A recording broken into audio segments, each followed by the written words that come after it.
Je vais appeler pour cela donc Béatrice Higuer-Chamois qui nous a rejoint. Merci à elle. Elle est très patiente. Elle est arrivée ce matin très très tôt. Et Béatrice est sage-femme à l'Institut mutualiste Montsouris. Elle est également responsable de la consultation parentalité pour les personnes handicapées moteurs. Et elle va nous parler de ce qui ne devrait pas être un imprévu, mais qui pourtant est considéré par certains comme un imprévu, qui est le thème de la sexualité et de la maternité. Et vous l'avez intitulé « L'imprévu de la sexualité et de la maternité face à l'inquiétante étrangeté de la femme handicapée ». Béatrice, c'est à vous. Merci beaucoup. Bonjour à tout le monde. Merci de m'avoir invitée pour ce colloque. Je ne vais pas parler de façon comme dans le livre où j'ai bien énoncé par rapport à la sexualité et la parentalité des personnes handicapées, mais je vais vous donner autour d'une rencontre, d'une très belle rencontre avec une patiente qui s'est passée cette année et pour lequel il y a eu différents imprévus. Alors, le premier contact a été fait par mail. Elle s'appelle Marion. En date du 15 octobre, je reçois ce mail, 15 octobre 2014. Bonjour, je m'appelle Marion, j'ai 32 ans, tétraplégique depuis 2009 suite à un accident de la route. Je suis en couple depuis 7 ans et nous habitons Sarreguemines depuis 2 ans. Nous aimerions avoir un enfant. J'ai fait part de notre souhait à mon nouveau gynécologue qui n'a jamais eu de cas semblable, mais qui a l'air emballé. Malheureusement, il ne peut répondre à toutes mes interrogations. J'ai trouvé votre mail en cherchant des infos sur Internet, et comme d'un fait exprès, ma cousine assistante sociale vous a rencontré dans le cadre de son travail. Pourrais-je avoir un rendez-vous? Et si oui, comment ça se passe? À très bientôt, j'espère, cordialement. Donc là, je l'appelle. Et puis, nous fixons un rendez-vous, bien évidemment. Alors, Marion est atteinte de tétraplégie spastique Asia A. Alors, je vous ai mis les niveaux de lésions médulaires parce que je suis obligée un petit peu de vous expliquer d'un point de vue médical. Alors, vous avez, à partir de la dernière dorsale 1, au-dessus, et tout ce qui suit au niveau des cervicales, la tétraplégie, c'est-à-dire l'atteinte des 4 membres. En dessous et jusqu'au niveau L1 et L2, vous avez ce qu'on appelle la paraplégie, l'atteinte des 2 membres inférieurs. Et enfin, en dessous, vous avez le syndrome de la queue de cheval au niveau des terminaisons de la racine nerveuse. Elle est Asia A, alors c'est un score qui était américain, American Spinal Injury Association, alors excusez-moi pour l'anglais, la prononciation. C'est un score qui varie de A à E, A étant la forme 10 mm de mercure en systolique. Donc, une blessée médulaire qui fait une HRA va avoir une tension artérielle qui va apparaître à 11 maximum en systolique. Et la personne qui ne connaît pas cette éventualité va dire « mais non, elle ne fait pas d'hypertension, elle n'a que 11 de tension ». Si, parce que sa tension normale est à 7. Voilà. Donc c'est ça qui est très important et qui est souvent méconnu du monde obstétrical. Faire de version par manœuvre externe, il faut faire un toucher prudent, un toucher vaginal prudent sur vessie vide, bien évidemment. Et puis, il faut évidemment éliminer l'épine irritative par des sondages, les scarves, le traiter, les ongles incarnés, les contractions utérines et tout ça. Alors, s'il faut agir vite, si la personne est en position allongée, il faut l'asseoir, les jambes pendantes d'un coup. Ça va contrebalancer l'effet, ça va abaisser la tension et augmenter le cœur. Donc, on va avoir un effet contraire. Ou bien, si elle est en position assise, il faut la soulever. Alors, évidemment, il faut avoir quelqu'un d'assez costaud. La péridurale va agir en amont, elle va bloquer ce réflexe d'hyperréflexie autonome durant le travail, parce que, bon, elle sent rien, certes, mais elle peut faire une HRA, donc il faut faire une péridurale durant le travail. Et puis, il y a un médicament qui marche très très bien, que j'ai adapté pour la grossesse, qu'on utilise lors des rapports sexuels pour ces femmes à risque d'HRA, qui est la nifedipine, qui est la dalate, que l'on donne à la hauteur de 10 mg, voire 20 mg par jour, à partir de 24 à 28 semaines durant la grossesse. Et bien évidemment, il faut traiter la vessie hyperactive. C'est ce que j'ai fait pour Marion. Je lui ai donné des antispasmodiques, du Céris et du Vésicar pour éviter que la vessie soit trop hyperactive. Voilà. Alors, durant ce rendez-vous au mois de janvier, bien évidemment, on a vu pour tout ce qui est matériel adapté, parce qu'on ne s'occupe pas que de l'utérus et du bébé. Voilà, le matériel adapté qu'on lui a obtenu. Alors, ce n'est pas elle en position, ce sont des patientes. Voilà les différents matériels adaptés. que l'on a et qu'on lui a proposé par rapport à sa situation de handicap moteur.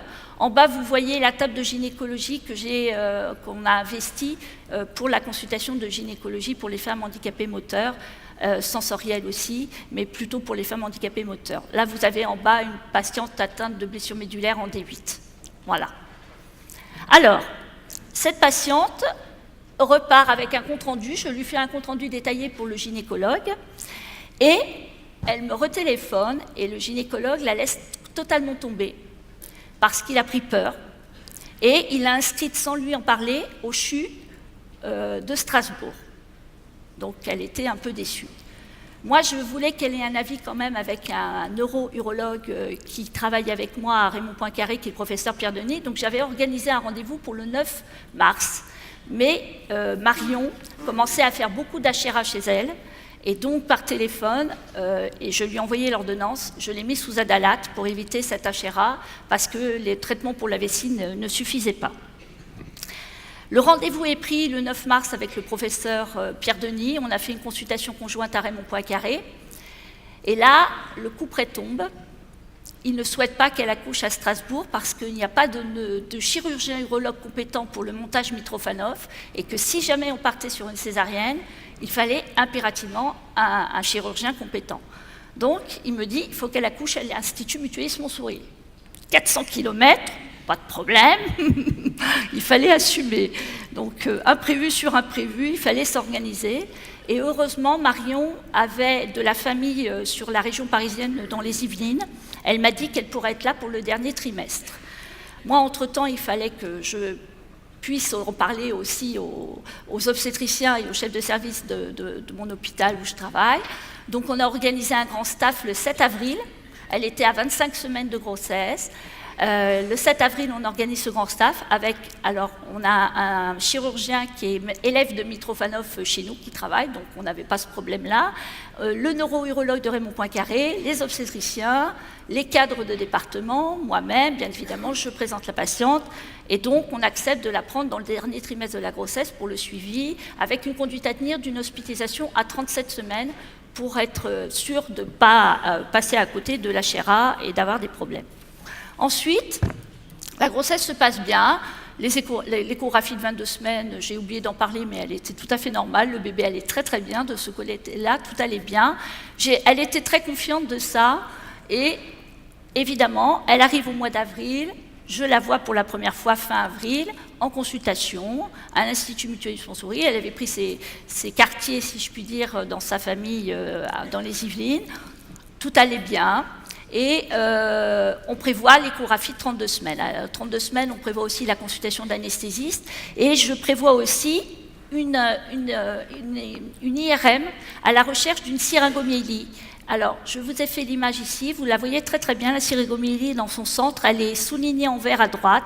La syringomyélie, c'est une maladie de la moelle épinière qui détruit la moelle dans son centre. Elle creuse une cavité et elle va détruire et comprimer progressivement la substance grise, puis après la substance blanche. Et évidemment, c'est une contre-indication à la voix basse, parce que si jamais vous poussez sur une moelle qui a une syringomyélie, vous risquez de comprimer encore plus et d'aggraver évidemment la pathologie.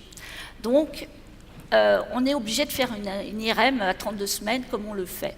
À 32 semaines, donc on fait l'IRM, et évidemment, elle avait une syringomyélie au niveau cervical qui contre-indiquait la voix basse, donc une césarienne se profilait à 38 semaines. Elle fait son échographie de 32 semaines et là je vois qu'il se passe quelque chose durant l'échographie. Bien évidemment, une image au niveau cardiaque se profile et donc l'échographiste demande un contrôle en échographie cardiaque fétale pour ce bébé. Ce dossier est staffé au staff anténatal et la référente du staff anténatal, où je n'étais pas présente, dit qu'il s'agit d'une sclérose tubéreuse de Bourneville. Alors, je vois Léo, on a imprévu par imprévu, hein, donc voilà. Alors, je vous ai mis ce que c'était la sclérose tubéreuse de Bourneville. C'est une maladie autosomique dominante, donc génétiquement transmissible, faisant partie des phacomatoses, c'est-à-dire des anomalies du développement du tissu ectodermique. Elle se manifeste par le développement de tumeurs bénignes et variées, dont de nombreux organes, comme le cœur par exemple. Et donc, moi j'ai dit, vous ne prévenez surtout pas la patiente tant qu'elle n'a pas fait son échographie cardiaque fétale, parce que c'était le seul moyen qu'elle se mette en travail, enfin de faire une HRA, enfin bref, c'était surtout pas le moment.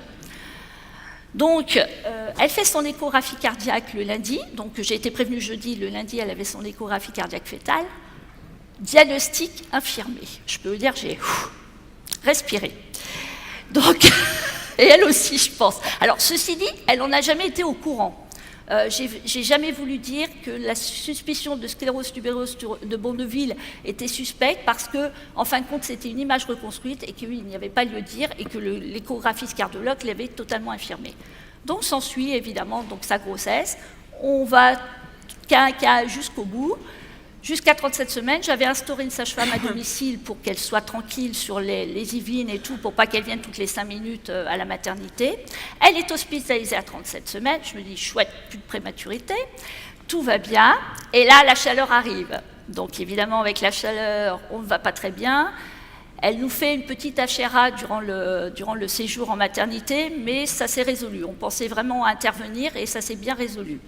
Et finalement, le jour J arrive, le 7 juillet 2015, arrive la césarienne pour cette dame, Marion, est né un petit garçon de 3,2 kg, Sacha, qui va très très bien.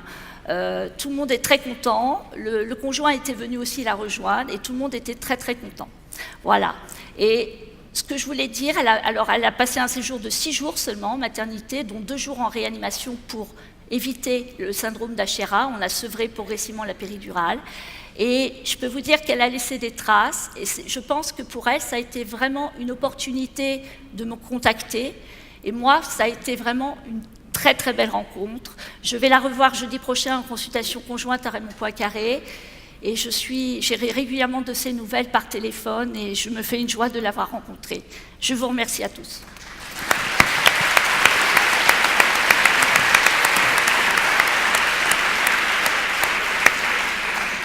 Merci beaucoup Béatrice. C'est un magnifique exemple d'une implication professionnelle, hein, tout autant que vous nous avez dit des choses très techniques en même temps qui nous ont beaucoup appris.